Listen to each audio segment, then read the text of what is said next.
Staining right here in Decorah. Thank you all for coming.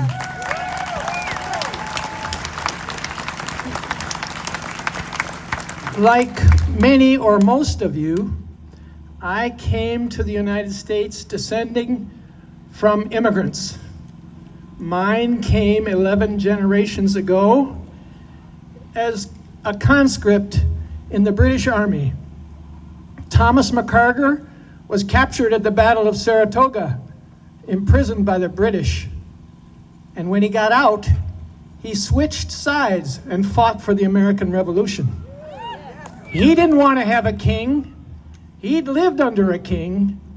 He had been conscripted by a king's agents, and he decided that he was going to step to the other side and fight for democracy, for individual freedom, and for the rights of all people. That was my grandpa 11 generations ago.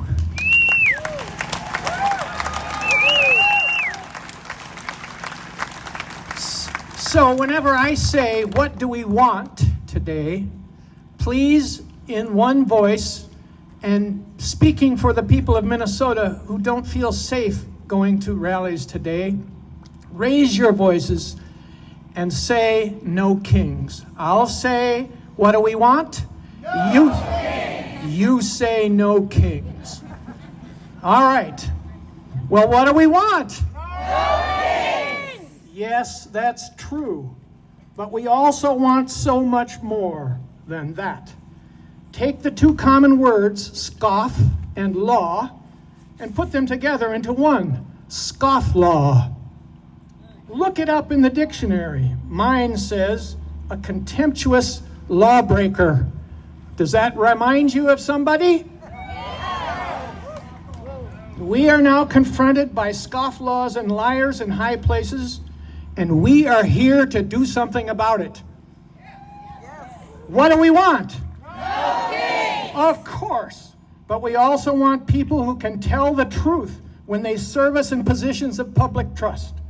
We want political leaders who embrace personal and public integrity and who swear to speak the truth, the whole truth, and nothing but the truth.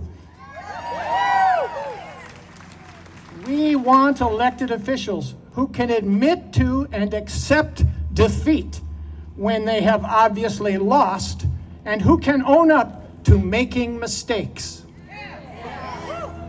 We want governance that reflects more noble purposes than revenge and self-dealing.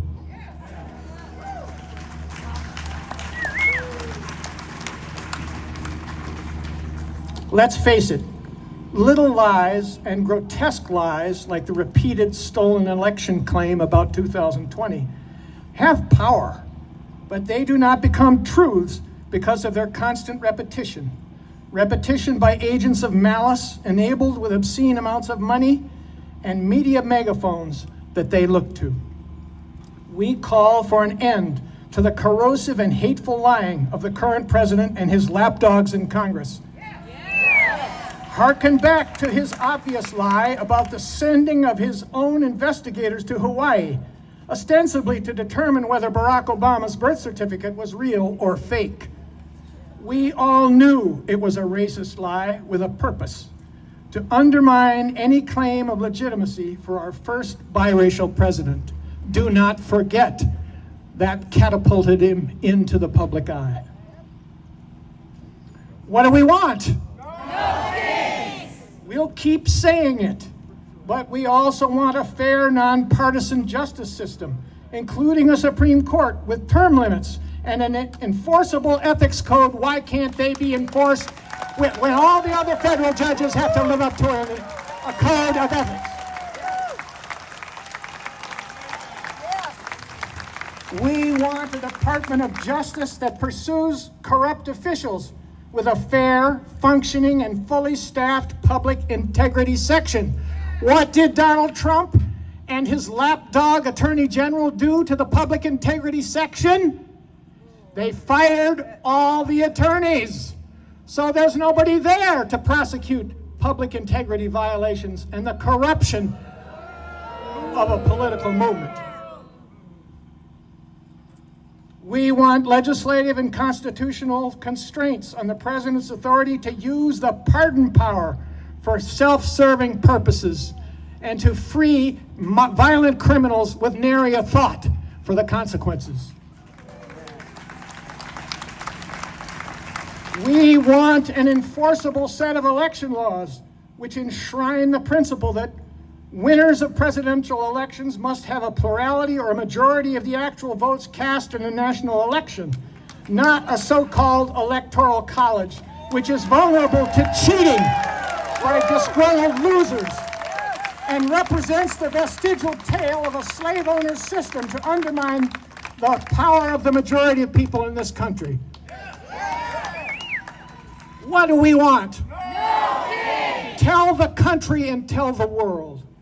But also, we want laws and public policies that protect and reflect our Constitution's basic Bill of Rights. Let's start there.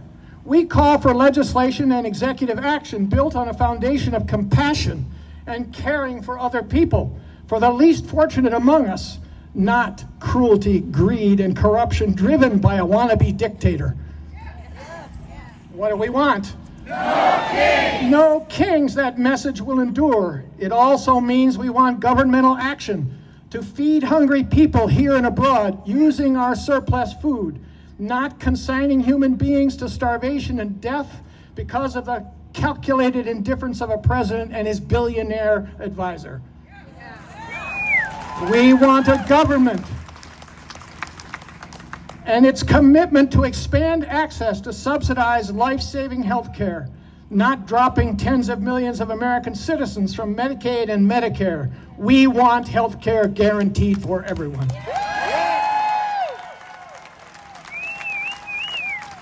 Not just that, we want to protect the innocent children and other civilians around the world from bombs, bullets, and other lethal weapons in this country and elsewhere. It's time to start right now and talk to our government about providing our arms to countries that are using them against defenseless children and innocent civilians. We demand that our government incentivize and reward economic policies that protect our air, our water, our soils, our atmospheric health, and all the planet's living systems. This president is undermining every conceivable protection for the planet, for the living planet, for the people and the living systems on this planet. This is a complete disaster for the future of life on the planet Earth. Finally, I'm going to ask you, please, if you can, without pain and without difficulty, to stand up and link arms together. Please, if you're able, stand up and link arms. Link arms with a friend or a family member or a neighbor or a person who might speak a language different than your own. But link arms, because we'll have no bended knees here today. If we sit this moment out, we might not get another chance to forge a better tomorrow. So link arms with your friends and neighbors, family members. It's not just about no kings, it's truly about safeguarding the future for all of us. The power is in us. If we work together, keep hope together, and do the work. Thank you.